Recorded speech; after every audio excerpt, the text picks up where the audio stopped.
Nah, lalu masuk lagi ke case study yang berikutnya. Laibonar. Nah, saya nggak tahu Laibonar ini nama Batak bukan, tapi yang saya tahu ada naga bonar. Jadi saya buatnya Laibonar. Nah, kalau salah mohon maaf. Karena saya nggak punya teman nama Bonar, tetapi di film tuh ada namanya naga bonar. Jadi Laibonar, salah satu pemegang saham warung bakso, Bang Uco, mau mengecek apakah bisnis warung bakso ini bagus atau tidak sih? Berapa persen keuntungan dari modal yang sudah disetorkan?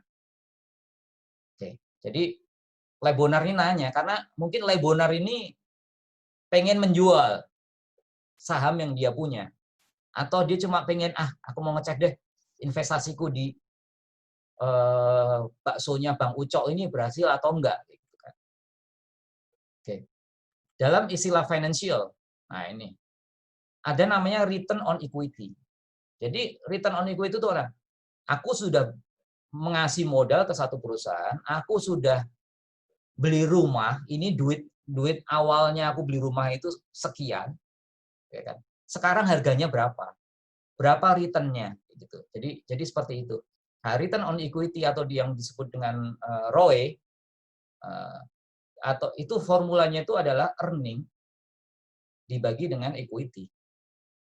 Jadi 360 juta tadi kan untungnya dibagi 1 miliar. Jadi ROE-nya itu adalah 36%. Oke. Bagus atau tidak? Bagus atau enggak 36% setahun? Wah, itu bagus banget. Bagus banget. Makanya si Bang Uco ini jago ini. Bang Uco ini jago nih buat bakso nih. Sudah jelas bagus banget karena bunga deposito itu sekitar berapa sekarang? 5-6% kan? Kita kalau bicara Indonesia, bunga deposito 5,6%. Kalau saya taruh deposito, saya dapat cuma 5 atau 6%. Kalau saya percayakan ke Bang Uco untuk buat bakso, ini dapat 36%.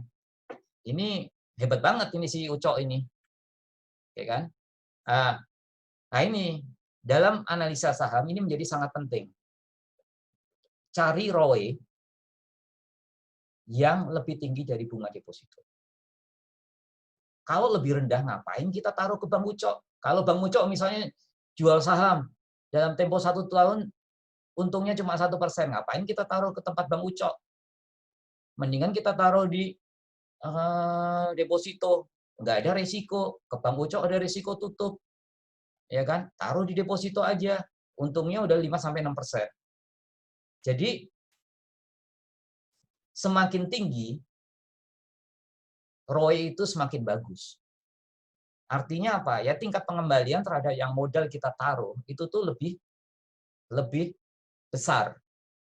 Net income-nya itu lebih besar. Nah, saya masuk ke case study berikutnya nih. Financial ratio yang kelima. Laibonar ini ternyata dia ngitung-ngitung itu dia ternyata mau menjual sahamnya dia. Karena mungkin dia mau nikahin anaknya.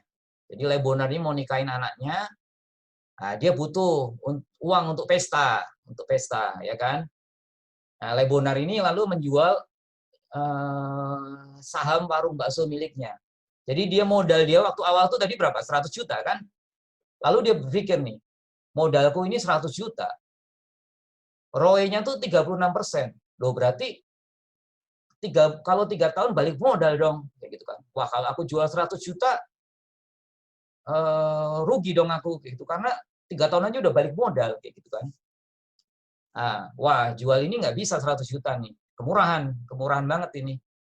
Akhirnya Laibonar jual ke Mas Budi ya. Ini yang belinya itu orang Jawa nih, Mas Budi.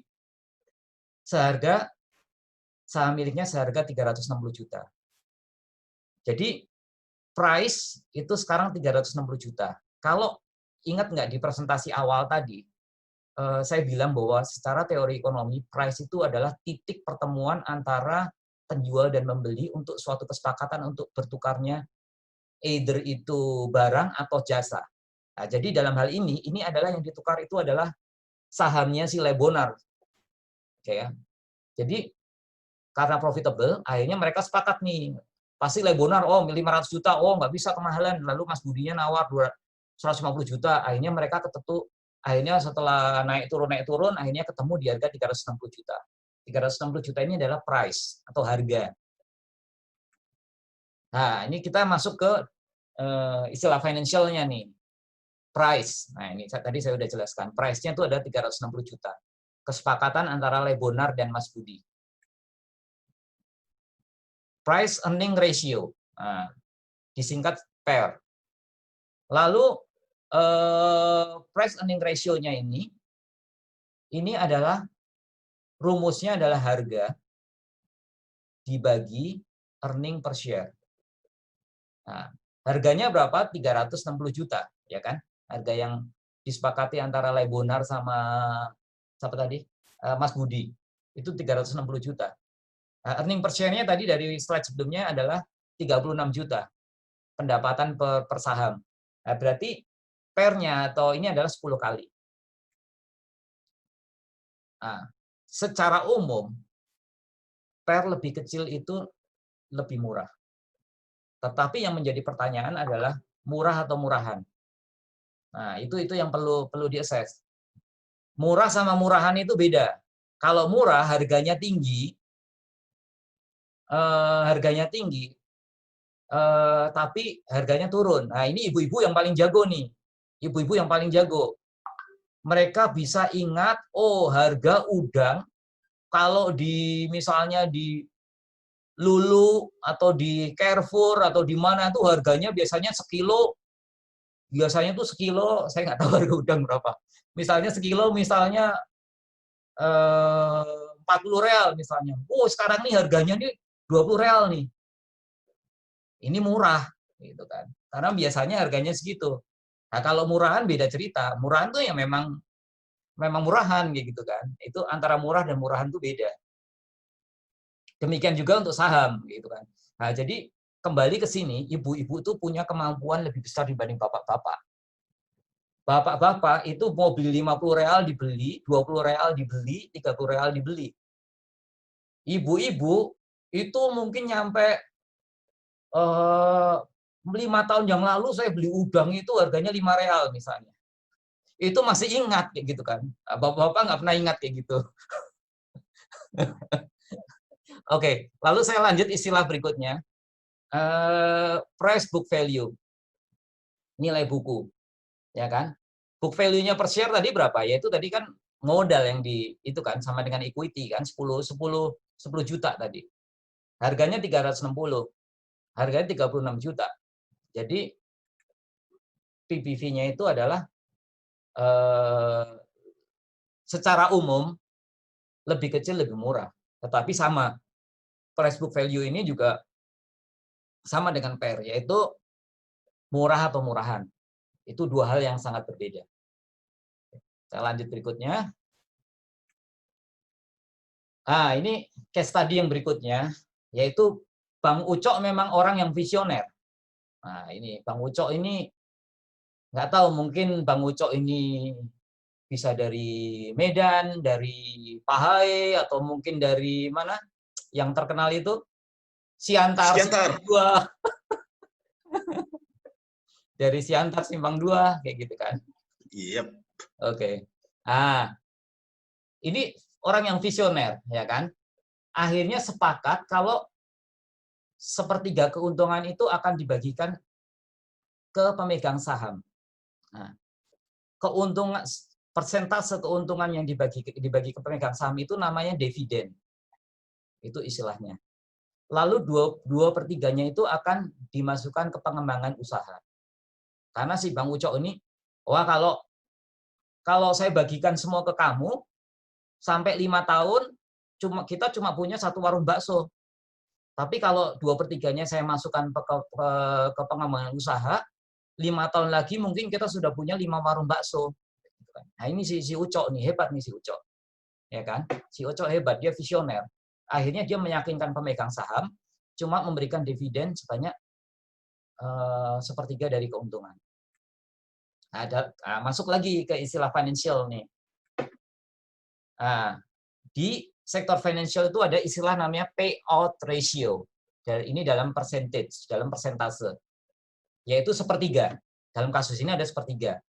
Jadi payout ratio itu berapa persen dari keuntungan yang dibagikan ke pemegang saham. Itu namanya payout ratio. Nah, kan ini sepertiga persen. Jadi payout ratio-nya ini adalah 33,3%.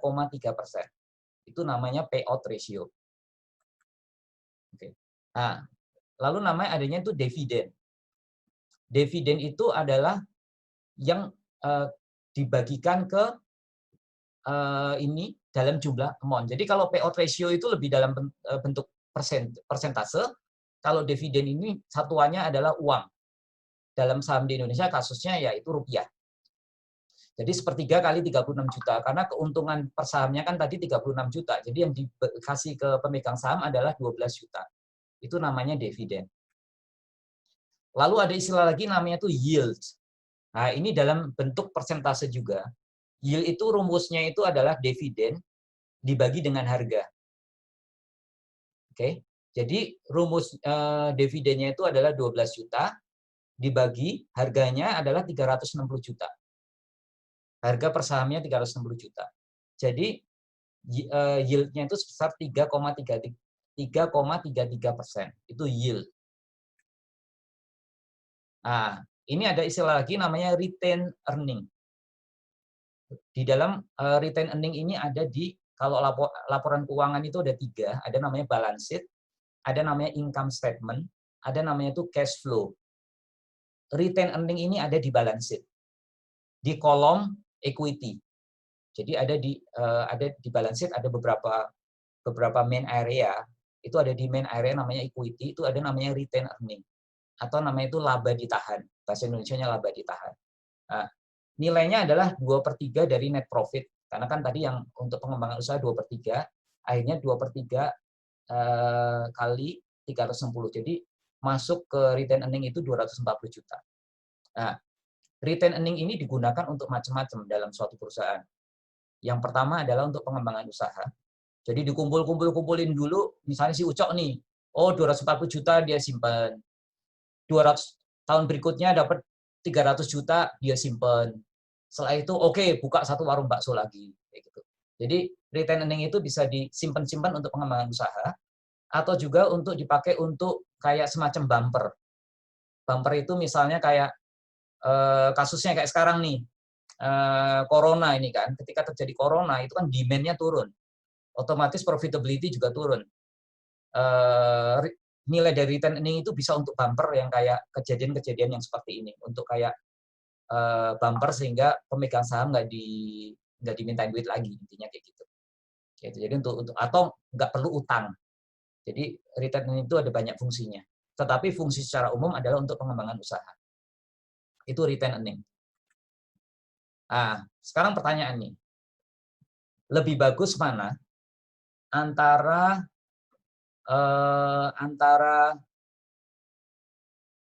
lebih banyak ke dividen atau ke laba ditahan? Nah, ini menjadi pertanyaan nih. Ini yang menjadi pertanyaan orang-orang fundamentalis ketika menganalisis saham. Perusahaan ini begini-begini memberikan dividen banyak. Yang fundamentalis yang lain, enggak. Kalau dia kasih duitnya ke semua ini pengembang usahanya kurang. Jadi ini yang orang-orang fundamentalis banyak berputar-putar di daerah situ. Oke. Nah, ini saya kasih contoh nih, case-nya nih. Di Indonesia ada Unilever. Kode sahamnya tuh UNVR. Dan juga ada namanya HM Sampurna atau kodenya itu HMSP. Dua perusahaan ini membagi 100% keuntungan ke dividen. Ini membagi 100% untungnya ke dividen. Jadi dia untung misalnya 100 miliar, 100 miliarnya itu dibagi semua ke pemegang saham 100%. Mendekati 100%. Kita bisa katakan 100%, dua perusahaan ini. Lalu ada grup yang hobinya memberikan itu adalah 50-50. Jadi ini contohnya itu Indofood, INDF. Jadi dalam Indofood ini ada beberapa perusahaan. Ada yang sektor mie atau sektor branded, yang akhirnya dibuat go public namanya ICBP. Jadi ICBP itu branded produk dari Indofood, dibuat satu perusahaan. Nah, di dalam Indofood ini ada perusahaan juga, Bogasari. Jadi kebetulan saya dulu pernah project juga di Bogasari. Saya pernah project di Bogasari. Jadi di dalam Indofood ada di sektor Bogasari yang untungnya juga bagus. Lalu ada ICBP di dalam Indofood. Lalu dia juga punya kayak beberapa juga kayak sawit gitu-gituan juga. Jadi dia punya itu Indofood. Nah, dia memberikan 50% keuntungan ke dividen. Kayak gitu. Jadi perusahaan ini. Nah, lalu ini case yang lainnya. Perusahaan konstruksi pemerintah itu ada kayak ADI, Wika, TTPP, WSKT, Weton, banyak beberapa. Itu dia memberikan dividen itu antara 20-30% ke dividen itu konsisten. Nah, yang menjadi pertanyaan bagus mana? Yaitu case by case. Bahkan saya mau cerita ini jadi untuk biar kita lebih membumi. Di Amerika semuanya tahu namanya Amazon. Amazon saya yakin orang seluruh dunia tahu. Amazon. Sejak dia launch go public, itu perusahaan ini selalu rugi. Rugi. Tetapi yang menjadi anehnya, harga sahamnya itu tambah naik. Ya kan? Tambah naik. Kenapa? Karena orang melihat, oh dia aktif nih, dia beli gudang. Oh dia invest ke sektor mana? Dia rugi selama bertahun-tahun. Tapi harga sahamnya naik-naik. Baru mulai tahun 2015, dia mulai mengerem itu, mulai tahun 2015 baru profitnya bagus. Dan tahun 2019, dia kemarin lepas, boom, profitnya tinggi sekali, si Amazon. Dan 3 hari yang lalu, Amazon harganya juga tertinggi sepanjang sejarah, si Amazon itu.